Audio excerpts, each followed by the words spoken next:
Man, listen, I'm a Michigan Wolverine, and you guys just laid it on us. And is it true Dan Lanning told you earlier in the week, going into the big house, stopped practice, and basically said, wait till we cause everyone to leave early, and then stopped in the game and pointed out Michigan fans leaving the big house early? Did that really happen, Dillon? It did. We did practice it in a Wednesday practice as well.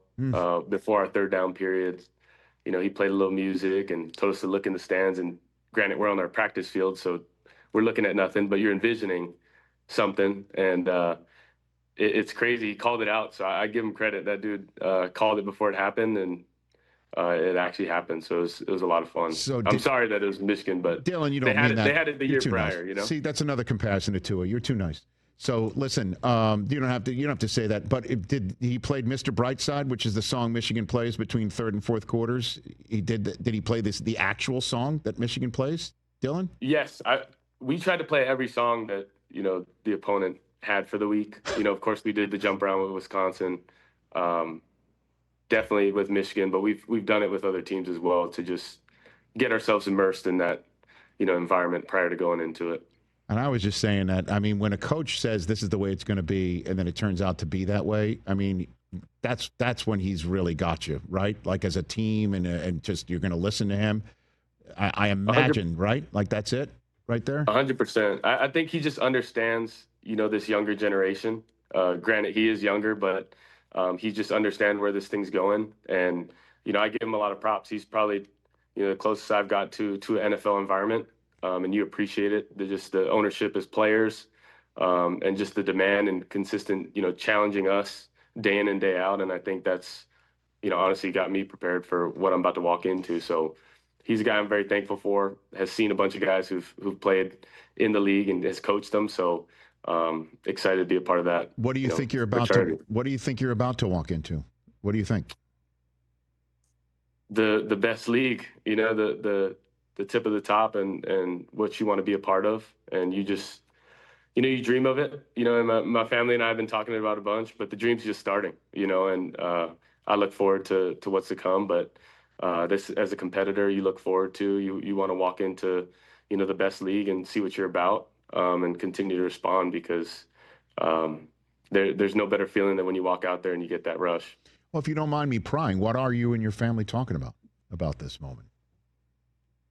Just all the work that's put into it, as a kid. And, I think as a kid, you dream and you dream big. And, as it consistently gets to this point where you're chasing it and it's almost here into fruition, you just appreciate the whole journey. And they've been a big part of it, in supporting me. And, it's going to be a special moment. But like we always say, it's just beginning. So it's kind of the fun part before it all starts. Yeah, and it's kind of crazy, right, in this day and age of portals and COVID years and anything like that, that for you to say it's just started after you've got, you got 3 spots under your belt. Like, you know what I mean? Like, not many people can say let me get this right here.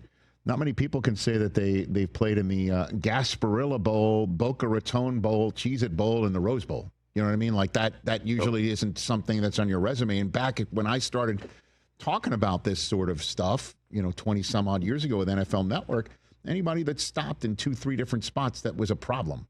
Now it's kind of part and parcel of the world, right, Dillon, these days? 100%. I think, your ability to be around different offenses and different coaches and adapt and create value and impact in all 3 spots, but then also having success. I think you look at a coach's journey, it's kind of becoming the same for a college football player's journey. And getting better each stop and continue to go and rise up within that sense. But I just think the more versatile you can be and the more football you can be around without it being maybe too much, right? Maybe like every single year, you just appreciate it, because you realize how much more there is to learn about football and the different styles of play. And then at the end of the day, you make it your own. So I'm appreciative. I've been around great coaches, and that's offensively and defensively, schematically, but also just the success they've had at multiple spots. So that's why I say, relating back to the coaching tree, you look at coaches that have worked for, a bunch of great coaches, Kirby Smart, Nick Saban, like Coach Lanning, and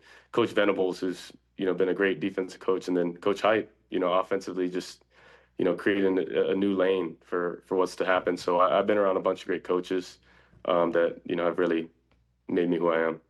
Well, listen, I wish you the best of luck. I mean, what a big finish, obviously, winning the Big Ten and going to the Heisman finalist podium and now getting ready for the NFL draft. What is your draft plan?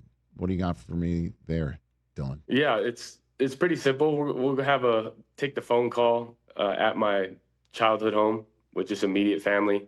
And then once we get the call, we're kind of party busing over to my fiance's or my father-in-law's house. So we'll have a party there. And okay, it's been where we kind of had our family get together. So it'll be a good time. It'll be in Hawaii too. So yes, that's kind of hard to beat, to be quite honest. Yeah, draft party in Hawaii sounds great. Like, I know we just met, but I'll be busy. But other than that, I would love to be there. Are you kidding me? I was just going to say, you're invited. All is welcome. Okay, I appreciate that. Very, very good. Catch the Rich Eisen Show live weekdays from 12 to 3 p.m. Eastern on Roku Sports Channel in the U.S.